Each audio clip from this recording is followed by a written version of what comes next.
오니의 아버지 키부츠지 무잔, 그의 절대전능한 피, 그것은 어둠 속 희망과의 접촉, 그 어떤 고통으로 벗어날 수 있는 슬픈 탈출 티켓이기도 하다. 어린 시절 어린아이들답게 동네 아이들과 자연을 벗삼아 함께 어울려야 함이 마땅하나 선천적으로 몸이 허약하여 제대로 걷지도 뛰지도 못하는 이 아이는 저러한 행위들 자체가 아마 선망의 대상이었을 것이다. 어느 날 자신의 앞에 친히 행차하신 무잔, 그는 인간 시절 자신의 모습이 그 아이와 닮아 보였던 것일까?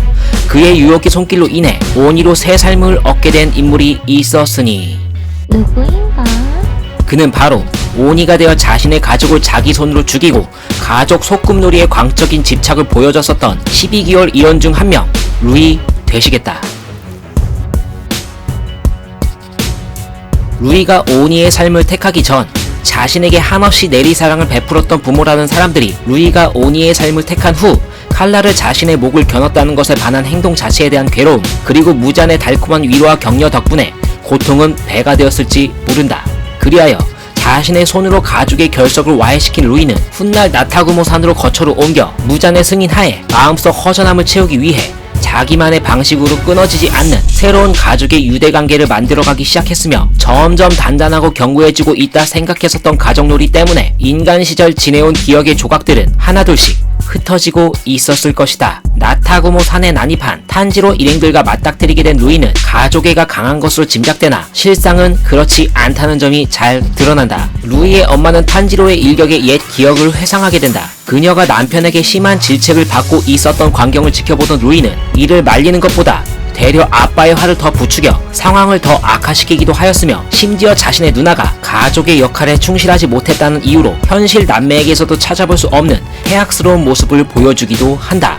오지라퍼 탄지로의 굵직굵직한 몇 마디의 말에 자극을 받게 된 루이, 탄지로의 일격을 가볍게 받아치던 그가 탄지로를 궁지에 몰아넣자 자신에게서 찾아볼 수 없었던 가족 간의 친목과 유대관계를 보여주는 탄지로 남매에게 깊은 감명과 영감을 받게 되었던 것이다. 혼자만 즐거워하는 가족놀이 컨텐츠 확장을 위해 네츠코에게 꽂히게 된 루이는 탄지로에게 무력 행사에 박차를 가하여 네츠코를 갖고자 하였으나 더더욱 숨통이 조여오는 탄지로의 위기 앞에 귀사할 때의 수주, 기우가 등장하여 상황을 손쉽게 역전시킨다. 그렇게 가벼운 일격에 쓰러진 루이는 인간 시절 잊혀진 기억의 저편에 있던 인위적으로 채워도 채워지지 않았던 가족의 공허함과 더불어 진정한 가족의 유대가 무엇인지, 그리고 자신이 집착했던 가족의 유대라는 것은 단지 허울뿐이라는 것을 깨닫게 된다. 이렇게 자신이 죽음을 목전에 두게 되자 자신의 그릇된 판단으로 가족의 유대를 망쳐버린 것에 대한 반성, 오니로 살아왔던 지난 과거들이 주마등처럼 흘러가면서 떨어지는 후회의 눈물, 씻을 수 없는 죄임이 분명하기에 자신의 손에 살해당한 엄마, 그리고 아빠랑 같은 사후세계에서 함께 하고 싶다는 것은 지나친 욕심이라는 것을 알고 체념할 수밖에 없었을 것이다. 하지만 자신이 끊어버렸다 생각했던 유대의 끈은 자신의 부모는 놓지 않았던 것이다.